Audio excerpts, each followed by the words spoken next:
que viven en estos recintos hospitalarios. Amigos de BPI TV, hacemos el contacto completamente en vivo desde el Palacio de las Academias, específicamente desde la Academia de la Medicina, donde en estos momentos distintos representantes del sector salud están presentando la encuesta nacional de hospitales 2018, ya en lo que está cerrando este año 2018. Dani Golindano toma la palabra en estos momentos dando balance de cómo se está dando esta encuesta nacional de hospitales. Estamos trabajando desde el 2014, un registro anual, este año en vista de la preocupación y lo que estamos viviendo con respecto al sector salud, nos ha llevado a hacer un segundo boletín ya a finales del último trimestre del año 2018.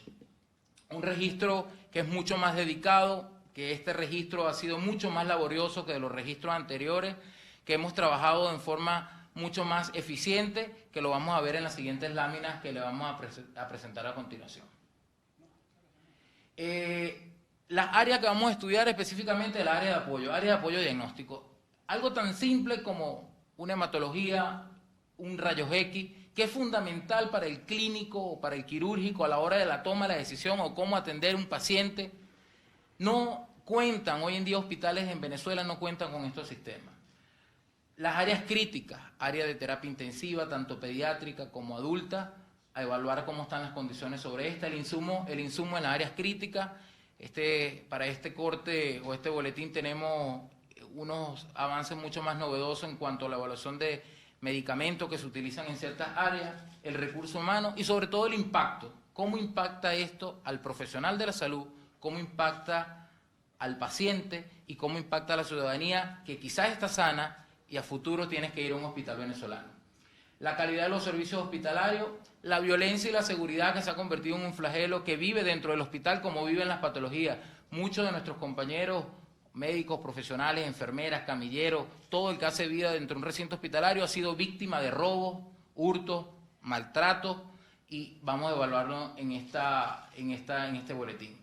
La entrega, vamos a hacer un mapa epidemiológico, cómo se distribuyó a nivel nacional algunas enfermedades como el sarampión, la difteria, y le entrega una información para la comunidad a través de cierta infografía que se van a manejar en los distintos medios de comunicación, esta rueda de prensa, y un reporte mucho más especializado y mucho más sistemático. La siguiente, por favor. Evaluamos 24 estados, los 24 estados, con 40 hospitales, teniendo los hospitales más importantes de los hospitales de cada uno de estos estados. La gente ha escrito al Ministerio del Poder Popular para la Salud, el Instituto Venezolano de Seguro Social, Sanidad Militar y Gobernaciones. Hospitales generales y maternidades, hospital de niños, hospitales tipo 3 y hospitales tipo 4. En un marco temporal hicimos en un marco de una semana la evaluación para este boletín, para que veamos cómo en una semana de un hospital venezolano lo que padece y lo que vive, simplemente en una semana, imagínense lo que puede vivir durante todo el año o durante varios meses bajo estas mismas condiciones.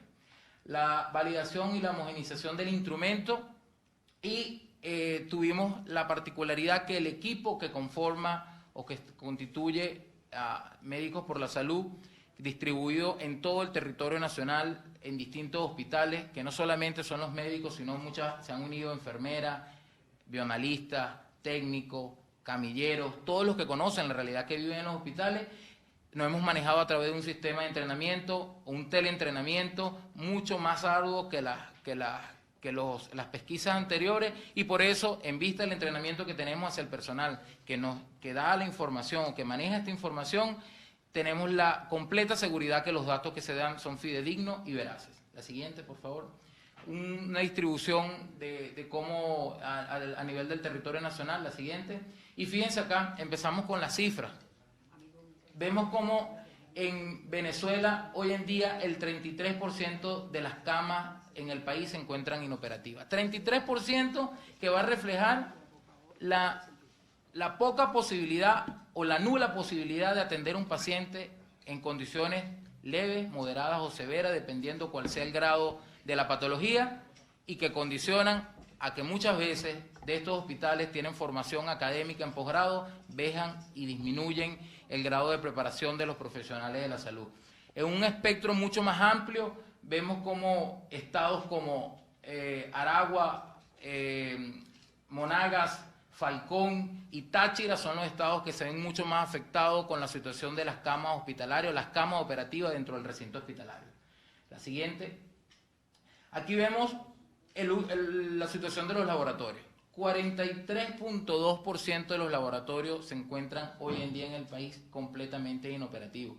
Quizás lo que han hecho el seguimiento de la data durante los 5 años, vieron que el año pasado manejábamos una data que decía que el 100% de los laboratorios están inoperativos, pero para ese momento el instrumento de evaluación decíamos que aquellos que tuvieran una falla intermitente o que no hacían el trabajo de forma cotidiana o normal se tomaba como inoperativo. Para este estudio vemos que el 42.3% de los hospitales, de los laboratorios en los hospitales, no tienen capacidad para dar respuesta ni en una hematología, ni en un hematocrito, ni en un examen, una urea, una creatinina, en nada. Un 32.4% tienen falla intermitente y solamente un 24.3% se encuentran operativos al 100%.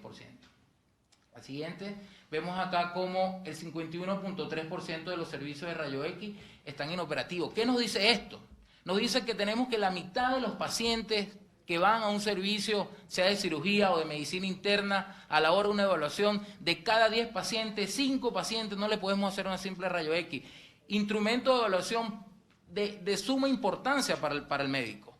Cuando vemos un paciente con una posible obstrucción intestinal, una neumonía, una bronquitis, queremos evaluarlo a través de un rayo X, el 51.3% de los servicios de rayo X en el país están inoperativos.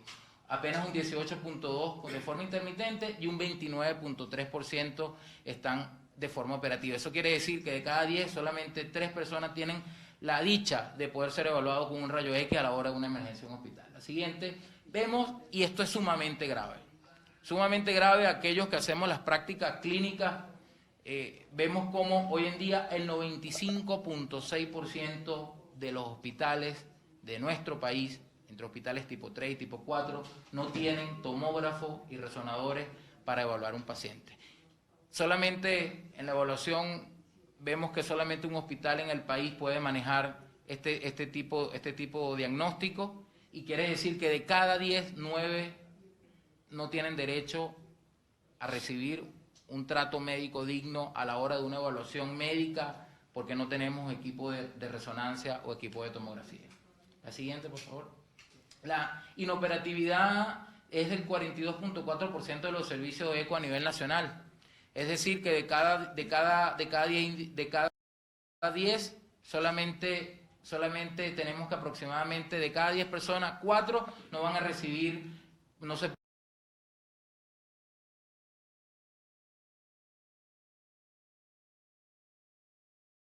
pueden realizar un equipo de eco en ninguno de los.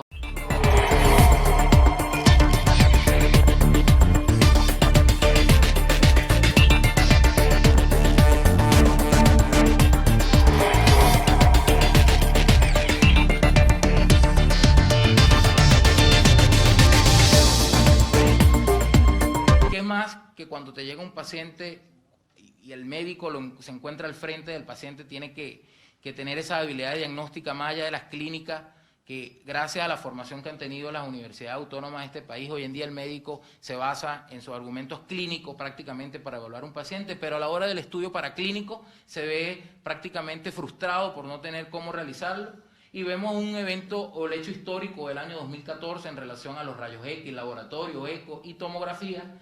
Vemos cómo ha ido de forma exponencial y vertiginosa presentándose la ausencia o el deterioro, o la falla o la inexistencia de cada uno de estos servicios, y nos sigue llamando muchísimo la atención los equipos de rayo X y de tomografía, que tenemos una comparación del mismo año de 2018, cuando el primer trimestre que hicimos el primer boletín, vemos que teníamos aproximadamente un 83% de falla en equipos de resonancia y tomografía, y para el cierre del trimestre del año 2018 el 95% de los equipos de radioterapia y resonancia están inoperativos. No exceden tampoco o quedan por fuera los equipos de eco y laboratorios, que vemos también cómo han ido aumentando exponencialmente en algunos de un 37 a un 41%, y la parte de laboratorio de rayos X de un 43 a un 51%. Esto nos habla de cómo ha ido en deterioro, cómo la crisis de situación de salud en el país se ha venido agravando, se ha venido acrecentando y que no hemos tenido respuesta en ningún momento por parte del Ejecutivo Nacional, que estas cifras han sido expuestas desde el año 2014 y nunca han tenido la voluntad de quererse resolver.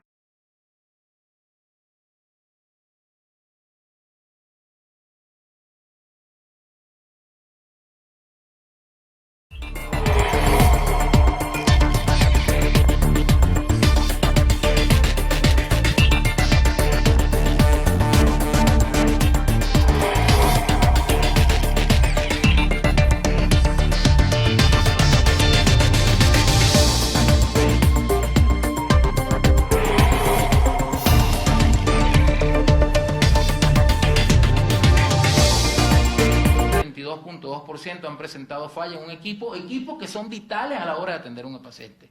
Equipos como ventiladores de soporte vital, electrocardiógrafos, desfibriladores, incubadoras, se han visto afectados por el sistema eléctrico del país, que para todo o para nadie es un secreto, que ha venido en deterioro de forma vertiginosa. Esto se reporta que un total de 105 horas en una semana en la luz han tenido fallas en luz en los hospitales registrados.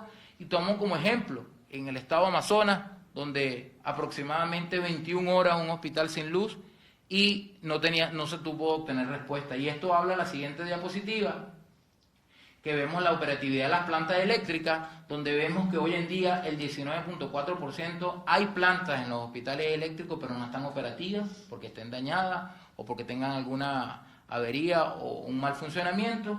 Y vemos que solamente un 38.9% de estas están operativas, pero con una falla intermitente. ¿Qué quiero decir esto? Si tenemos falla eléctrica, la planta prende, pero dura 2 horas, 3 horas, y después se apaga, y si la falla eléctrica es mayor a 3 horas, solamente tiene una capacidad para cubrir ese tiempo, y es lo que maneja la intermitencia. Y las que funcionan siempre de forma operativa al 100%, tenemos un 42.8% en los hospitales del país.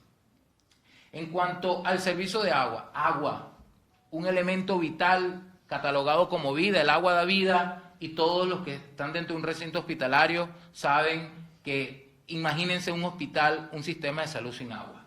Vemos cómo el 70.2% de los hospitales en esta evaluación de esta semana presentaron fallas en el sistema de agua. Solamente el 29.3% no presentó fallas. ¿Se imagina un hospital tipo 4, tipo 3 del país que no tenga agua durante 20 horas, 24 horas, las penurias, lo que sucede y lo que vive un paciente dentro de un hospital? Yo cuando fui residente lo viví en el hospital donde me formé en posgrado. El 8% de los hospitales que reportaron no tener agua en ninguna hora o ningún día de la semana. 8% de los hospitales reportaron que no tenían horas durante la semana. Esta gráfica nos permite determinar, como vemos acá, que hubo agua durante todos los días. Vemos que es como un 29.3%, que tuvimos de 3 a 5 días con soporte o asistencia, que son los equipos de cisterna, que fueron un 24.3%. Vemos como un 16.2% presentaron de 3 a 5 días, pero sin soporte o asistencia. Y un 5.4% presentaron más de 5 días sin soporte, y el 8.1% o 8% de los hospitales no presentaron agua durante toda la semana. Las siguientes diapositivas las va a vislumbrar el doctor Julio Castro sobre los nuevos instrumentos o la nueva metodología que se está utilizando en este nuevo boletín informativo.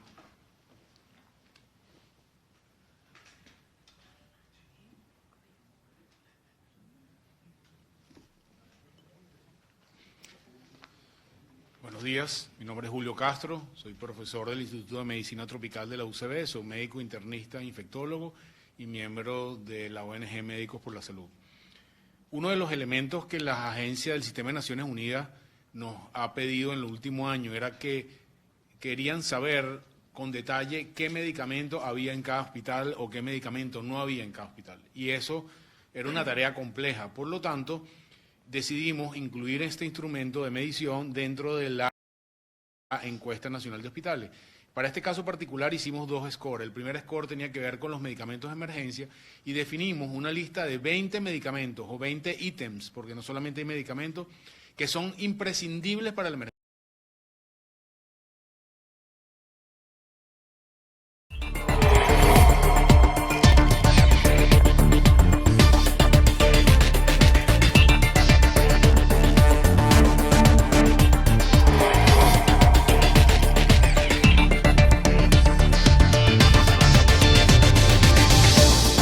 Complejas, son cosas muy simples. De los 20 ítems, nosotros medimos ese score que va a un 100%, lo convertimos en un porcentaje para que la gente lo entendiera. 52% es el promedio nacional, no hay esos ítems en la emergencia de los hospitales en el país.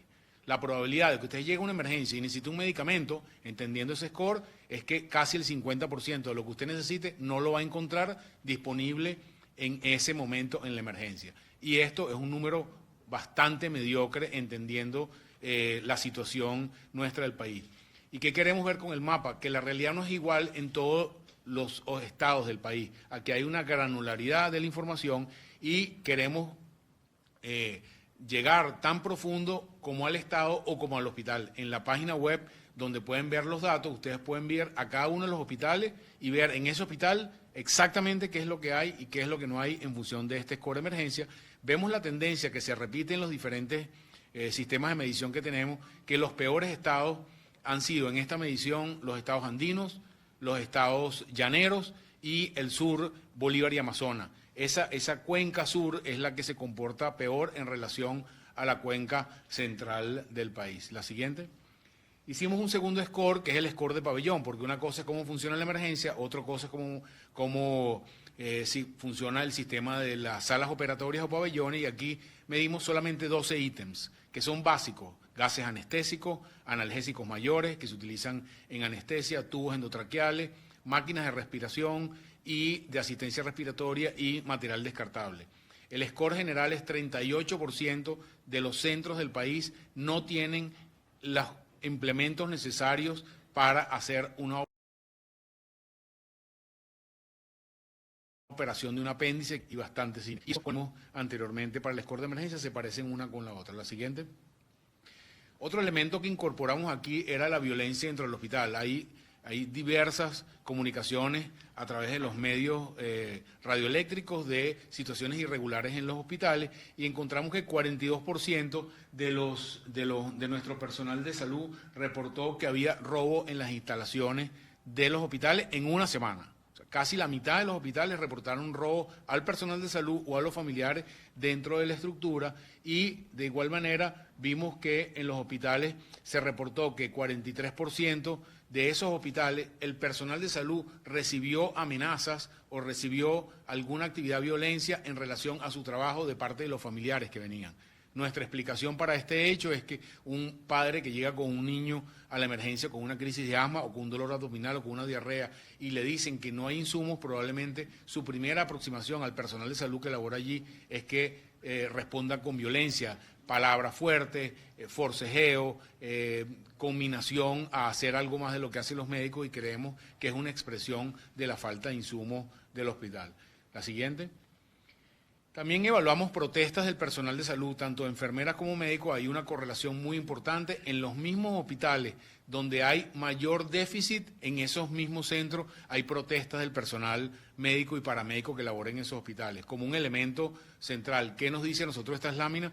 Que los médicos y las enfermeras no solamente están protestando por una situación gremial salarial muy decadente. Un médico gana en el país menos de $1 al día, y eso es el peor sueldo médico que hay en el mundo, y de alguna manera estas protestas reflejan que estos gremios están protestando por la situación terrible de insumos y de estructura de sus propios hospitales, más allá que solamente el componente gremial salarial. La siguiente.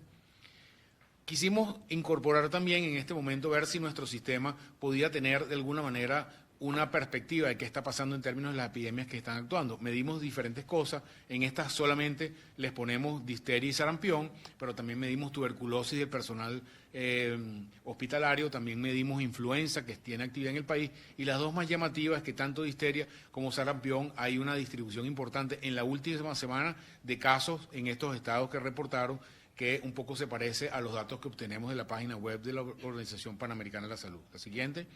Seguimos evaluando el sistema de nutrición hospitalaria y encontramos la misma tendencia que veníamos viendo en los casos anteriores. Buena parte de los servicios de nutrición hospitalaria, casi 20% de los centros el servicio de nutrición no existe. El familiar tiene que traer su propia alimentación y traerla al hospital porque no la encuentra en el hospital, y el resto de los que sí funcionan, a pesar de que dan comida, esa comida no está ajustada a los parámetros médicos del hospital. Un paciente con insuficiencia renal come lo mismo que el diabético, come lo mismo que el adolescente, come lo mismo que el desnutrido. Y esto es algo que de alguna manera no debería pasar, porque la nutrición es parte de las indicaciones médicas que tiene cualquier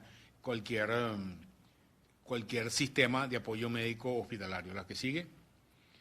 También evaluamos la existencia de las fórmulas lácteas. 61% de los hospitales que tienen atención pediátrica no tienen leche para darle a los niños que están hospitalizados. La mayoría de las veces, un niño que está hospitalizado en la cual la madre no puede dar lactancia materna requiere de apoyo de fórmulas lácteas, y esto es una tendencia que hemos visto sistemática en la medición de los últimos años, que no es muy difícil conseguir las fórmulas lácteas aún en los hospitales. La que sigue.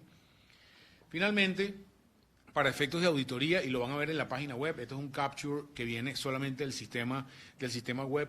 Usted se puede meter en el sistema y ver hospital por hospital y tener como una anatomía o una radiografía de todos los sistemas de apoyo de ese propio hospital. Entonces, en ese caso particular que estamos señalando ahí, es el hospital en Amazonas, y ustedes ven si funciona rayos X o si no funciona, si una vez hubo terapia intensiva o no hubo terapia intensiva, cómo es la situación de medicamentos, cómo es la situación de pabellones, terapia intensiva, etcétera, etcétera.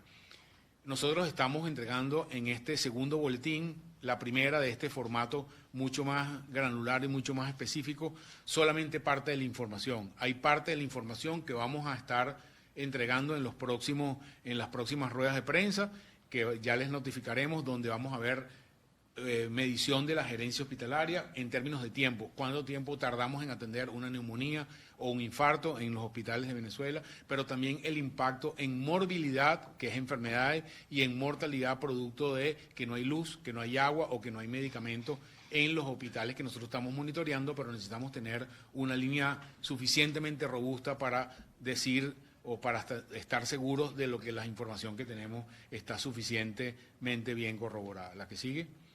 Finalmente, ahí está la página web, que los invito, ahí pueden descargar tanto una información en texto, que están toda la información que compartimos con ustedes para sus notas de prensa o para estudios más en profundidad de cada uno de sus médicos. Nuestra invitación es que vayan a los centros y averigüen si lo que nosotros decimos es verdad, que comprueben las historias con los pacientes, con los familiares, con los médicos. Estos son los números que reflejan unas historias de pacientes que están sufriendo en los hospitales o de familiares que están pasando. Nuestro aporte es compaginar todos esos números para aportar o para soportar esas historias. También está el link en esa misma página web, está todo el sistema interactivo en el cual pueden chequear en el estado Bolívar y ven exactamente cuál es el porcentaje, ponen el mouse en el estado Bolívar y ves el porcentaje exacto de robo, de violencia, de actividad de grupos paramilitares o colectivos que están amenazando al personal de salud. Toda esa información está en nuestra página web. Igual están las informaciones de todo el histórico de la Encuesta Nacional de Hospitales de 2014 y pueden bajarlos en PDF para su investigación. Yo no puedo dejar de terminar sin nombrar a personas importantes que nos han ayudado al principio, que hoy no están con nosotros. José Manuel Olivares, diputado, médico venezolano, está hoy en día fuera del país, producto de las presiones políticas que ha tenido sobre él y sobre su familia. Él aún siendo diputado de la Asamblea Nacional, tiene que estar fuera del país y solamente nos acompaña a través de la conexión digital. Giovanni Provenza y Ricardo Estrado, los médicos originales que conformaron Médicos por la Salud en el 2014 con las protestas, cuando en ese momento se hacían las listas de los pacientes heridos en ese momento. Tanto Ricardo como Giovanni hoy están en Europa haciendo estudios de especialización, pero pendientes de los que estamos haciendo aquí. Y al igual que ellos, todos los médicos y las enfermeras en nuestros hospitales que nos facilitan esta información. Algunos de ellos tienen que caminar 1 hora o hora y media para conectarse, a llegar a un cyber y enviarnos la información. Y eso solamente habla de su compromiso y del valor que tienen por la información que estamos compartiendo hoy con ustedes. Es para nosotros un orgullo como organización saber que esta información ha sido parte de informes muy importantes ante la Comisión Interamericana de Derechos Humanos, la Comisión Internacional de Derechos Humanos relacionados con la salud, con informaciones directas de la Encuesta Nacional de Hospitales. También ha sido órganos de publicación. Hoy leí algunos medios nuestros haciendo, medios nacionales me refiero, investigación sobre el Hospital de Niños, pero también los medios internacionales han reflejado esta realidad en medios noticieros radioeléctricos y otros de publicación digital en buena parte del orbe. Estoy hablando de los más importantes portales de información a nivel internacional. Pero uno de los que es más importante como médico venezolano y como investigador es que esto ha sido publicación de editoriales de las revistas más importantes que leen los médicos a nivel mundial. Estoy hablando de New England Journal of Medicine, estoy hablando de JAMA, estoy hablando de Lancet. Las 3 revistas más leídas por los médicos en el mundo ya tienen información que son producto de nuestra recopilación de información durante estos 5 años y que eso de alguna manera le da credibilidad, y también que lo utilizan el Sistema de Naciones Unidas para entregar algo de ayuda que está llegando a nuestros hospitales. En este momento muy poca, pero está llegando algo. Esto es una forma, y creo que todo el mundo va a entender este símil, tenemos la mano en el pulso del sistema de salud venezolano y ahí estaremos para generar información creíble, auditable y cierta de lo que está pasando en el país. Cuando mejore, diremos que mejoraron, pero hasta ahora nunca han mejorado. Todos los índices han venido empeorando sistemáticamente. En el momento que mejoren, Dios quiera que sea pronto, así lo diremos, así como lo estamos diciendo aquí. Creo que en definitiva nuestra apuesta es a poner luz sobre la oscuridad. Si el gobierno oscurece la información o no publica el boletín epidemiológico, nosotros en contraposición a eso estamos generando información que está a la disponibilidad de todo el gobierno, de los entes gubernamentales que quieran utilizarlo o que quieran reunirse con nosotros o que quieran discutir con nosotros para ver la fiabilidad de estos datos. Con esto termino la rueda de prensa y quedamos abiertos a las preguntas que ustedes nos tengan a bien hacer. ¿Se puede saber que eran 40 hospitales? Sí. Sí. Que hay en el país. O sea que la situación podría ser incluso peor. O sea, podría ser más de 33% de las camas inoperativas, porque a lo mejor hay hospitales en los que no se hizo la encuesta, pero estarían completamente cerrados, prácticamente cerrados. En la información que nosotros liberamos en mayo, estábamos casi 300 hospitales, porque habían hospitales grandes, que son los de ahorita, y hospitales pequeños. La situación en los hospitales pequeños, nosotros tenemos esa información, es un poco peor que en los grandes hospitales. Por ejemplo, en el Antonio María Pineda, probablemente está mejor que el hospital de Yaritagua, por ejemplo, o el hospital de Yaritagua está mejor que el hospital de un hospital pequeño que esté en una zona del estado Yaracuy. Entonces es probable que si vamos más profundo, probablemente la situación sea un poco más compleja, pero nosotros decimos lo que tenemos, y con los grandes hospitales, que son los que deberían estar, como decimos en buen caraqueño, Pepito, la situación es bastante complicada. No, la verdad no podemos decir lo que no está pasando hasta el momento. En nuestro monitoreo de esa semana no tenemos ningún cierre total de ningún hospital. ¿Cuál pudiera estar en riesgo? No, es difícil para... No, creo que los hospitales más periféricos son los que están más deteriorados, en términos generales. Pero la perspectiva, si yo tengo que poner un mapa general, tenemos hospitales abiertos con unidades funcionando intermitentemente, con severos problemas de servicio como agua y luz, con medicamentos muy complicados y con médicos y enfermeras atendiendo. Yo creo que ese es el panorama genérico.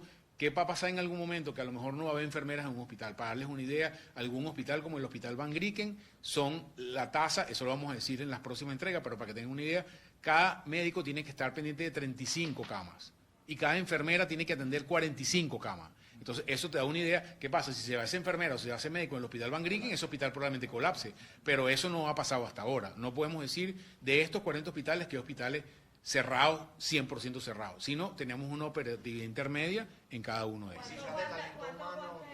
Hasta ahora queremos tener en relación, vamos a medir recursos humanos, vamos a medir unidades de médicos, número de médicos por cama de emergencia y número de enfermeras por cama de emergencia. Ese es nuestro indicador. Pero queremos tener una curva lo suficientemente robusta y estable para poder decir un número que sea fiable y con el cual nosotros nos sentimos cómodos. ¿Cuánto aguanta esta situación de hospitales abiertos pero unidades funcionando intermitentemente? ¿Cuánto puede aguantar el país con este sistema de salud así? es difícil para nosotros predecir eso. La tendencia es que ha venido empeorando sistemáticamente, pero creo que va a seguir empeorando. Uno no sabe cuán profundo o cuán mal puede estar progresivamente, pero ¿qué es lo que hemos visto? Que unidades que tienen actividades intermitentes cierran y más nunca vuelven a abrir. Esa ha sido como la tendencia, lo podemos decir por laboratorio, rayos X y tomografía. Si tú ves cuántos estaban cerrados hace un año, eran 60%, ya llegamos a 95%. Entonces, bueno, las unidades se van cerrando. Probablemente las más afectadas son las que necesitan más tecnología. Equipos de reactivo en los laboratorios, tarjetas de video y cosas de computación que cuestan en dólares de tomografía y resonancia magnética, son las que primero se afectan. Y quizá llegan algunos medicamentos intermitentemente y esos no se afectan tanto, pero pareciera que esa va a ser la tendencia de que esas unidades hipertecnológicas van cerrando y te queda lo más básico. Durante la primera presentación que tuvieron ustedes, el primer boletín, el primer diagnóstico, ¿hubo algún acercamiento por parte de funcionarios del gobierno de salud en lo que se enteraron de esta información? No hubo ninguna... No. Doctor, en líneas generales, ¿cómo se puede catalogar entonces el cierre del 2018 en cuanto al sistema de salud pública? Hay deterioro, comparado marzo con ahorita, hay deterioro de todos los índices y nos preocupa mucho el deterioro importante en los servicios, en particular. El tema, o sea, que no haya luz 105 horas en una semana en los hospitales del país me parece una cosa terrible. Pero creo que lo que refleja es lo que está pasando en el país, que se está yendo la luz en todos lados. Entonces, la crisis que se supone afecta menos a los hospitales, está empezando a afectar a los hospitales de manera importante. Y eso es algo que es competencia del gobierno central. Eso me preocupa mucho. Pero si se ¿De los define... hospitales estudiados ustedes tienen algún tipo de estimación de cuánto es el presupuesto que se requiere para el funcionamiento, por lo menos a la mitad? No tenemos esa información porque es información que solamente manejan los prestadores de servicios, Seguro Social, Ministerio de Salud, etc. Doctor, ¿cifra de fallecidos hasta el momento? No tenemos, mejor dicho, sí tenemos, pero nosotros queremos tener una tendencia clara que nos diga y que nosotros verifiquemos que esa información es realmente cierta y que esté y con qué cosas está relacionada. Exactamente, no queremos esa información que no esté garantizada por nosotros, que esté auditada, pero nosotros eso lo estamos monitorizando y en el momento adecuado le haremos saber qué es lo que está pasando. Ojo, los fallecidos son solamente una parte de la película. ¿Qué pasa con un paciente que llega de 40 años con un infarto y queda con insuficiencia cardíaca para el resto de su vida, que no puede caminar, aunque sea bubonero trabajar, no puede tener sexo con su esposa, no puede ir para el parque con sus hijos, no puede salir a caminar porque queda con déficit cardíaco el resto de su vida? Es muy difícil medir ese impacto, pero también vamos a buscar formas de medirlo. Siempre a la gente le preocupa más la gente que fallece, a nosotros también, pero no es el único impacto que tiene. Aquí hay impacto económico, aquí hay impacto en dolor, aquí hay impacto en gente que cruza la frontera porque no consigue los medicamentos y se va a otros países caminando 20 días hasta Perú para conseguir medicamentos, y esos son impactos que también afectan de alguna manera al sistema de salud. Registro de persecución del personal médico una vez que le dan información, porque entendemos que ustedes consiguen información a través de intermedios, de médicos que de alguna manera les hacen llegar todos los datos de cada uno de esos centros asistenciales, de persecución de personas que han votado, de personas que no la dejan ejercer su actividad una vez que saben que le entregaron esa información a ustedes. Sí, no ha sido, no lo medimos exactamente, pero sí hemos tenido información de nuestros médicos y nuestras enfermeras que sufren persecución. En algunos sitios peor que en otros, y eso es una granularidad que depende directamente en el hospital. No podemos tener una tendencia de estado, por ejemplo, sino, bueno, digamos, ahorita yo te diría que los hospitales de Sucre, por ejemplo, nos fue muy difícil conseguir a las personas que nos dieran la información que necesitamos por miedo y nos lo dijeron directamente. Gentes de la organización que hablamos sobre el proyecto, mira, yo no quiero participar porque la situación de presión que tenemos sobre el día a día, sobre los agentes directivos del hospital, nos complica la situación. Entonces, con esto quiero decirle que hay información que nosotros no podemos dar por garantizar la seguridad de nuestros médicos y nuestras enfermeras en esos sitios. Pero de que hay presión, hay presión. Eso es un hecho claro. Sí. Tenía una pregunta por acá muy puntual con respecto a los casos de sarampión y difteria. Colocaste algunos estados, ya sabemos que por información de la OPS, tanto el sarampión y la difteria se propagaron por toda Venezuela. Ahora, ¿en estos estados son donde más casos actualmente se están registrando? La idea de esto no es saber más o saber menos casos, sino dar un pantallazo rápido. ¿Hay actividad o no hay actividad? Hay actividad importante. Creo que es lo que resume eso. La idea no es medir el número de casos, porque nosotros no tenemos gente 24 horas al día en el hospital midiendo el número de casos, no tenemos esa capacidad realmente, pero un caso de histeria es notorio en un hospital, lo mismo que un caso de sarampión. Entonces, sabemos que están viendo casos todavía, la idea es saber monitorizar groseramente que siguen habiendo casos, porque bueno, cuando desaparezcan, desapareció la epidemia, pero no es esa la situación, siguen habiendo casos en el país. Ok, quisiera puntualizar con respecto a los casos de dengue, ya sabemos que OPS también alertó sobre un aumento. ¿Cuál fue la visualización general de cómo están los casos? Ya sabemos los casos de dengue hemorrágica. Sí, nosotros preguntamos en la encuesta dengue, casos de fiebres hemorrágicas que van a terapia intensiva, y hasta ahora solamente tenemos casos en el área central de Venezuela, pocos casos. Estamos hablando de 3 casos solamente en monitoreo de una semana. Entonces, por eso no quisimos ponerlo, no sabemos si eso es representativo o no, pero la pregunta específica es porque el que viene con dengue que se va para su casa, no sabemos cuántos son.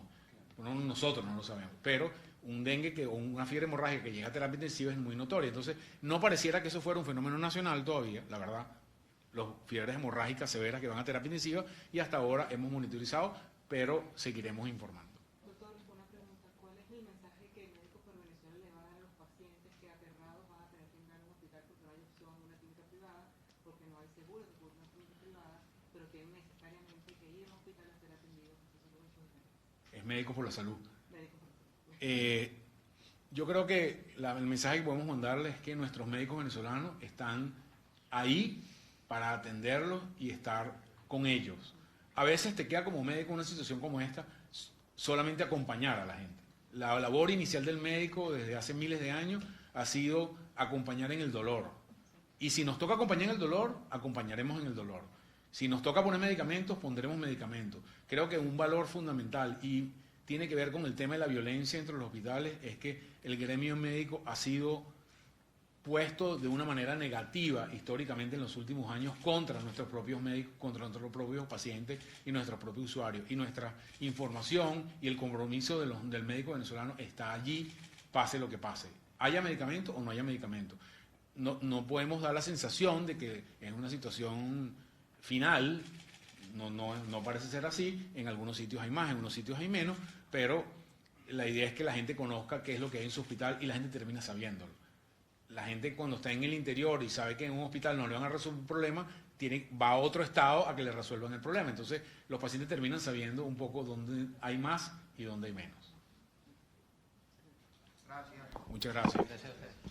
Bien, fueron parte de las declaraciones que daba Julio Castro, que también forma parte de Médicos por la Salud, también Dani Golindano, que estuvieron dando parte del balance de lo que ha sido este segundo informe de la Encuesta Nacional de Hospitales, un escenario bastante complicado para Venezuela en el tema de la salud. Aseguran que esto lo están sustanciando ante distintas instancias internacionales para poder canalizar de esa misma manera toda la ayuda que pueda venir de carácter humanitario. Desde Caracas, Venezuela, yo soy Manuel Fajardo y esto es FPI TV, no dejes que nadie te lo cuente. Esta transmisión es una presentación de Salvador Peluquería. Visítanos en Maracaibo, Ciudad Ojeda, Acarigua, Santa Bárbara del Zulia, Paraguaná, Panamá, República Dominicana, Miami, Curazao y próximamente en Italia. Only for Men. Centro San Ignacio, nivel Blandín, Caracas. K-Export. Envíos de carga aérea y marítima. Deja todo en nuestras manos. Estamos ubicados en la 8200 Noroeste, 30 Terras, Doral, Miami. Tranquility at Doral, Salón and Spa. Estamos ubicados en la 9566 Northwest, calle 41 del Doral, Miami.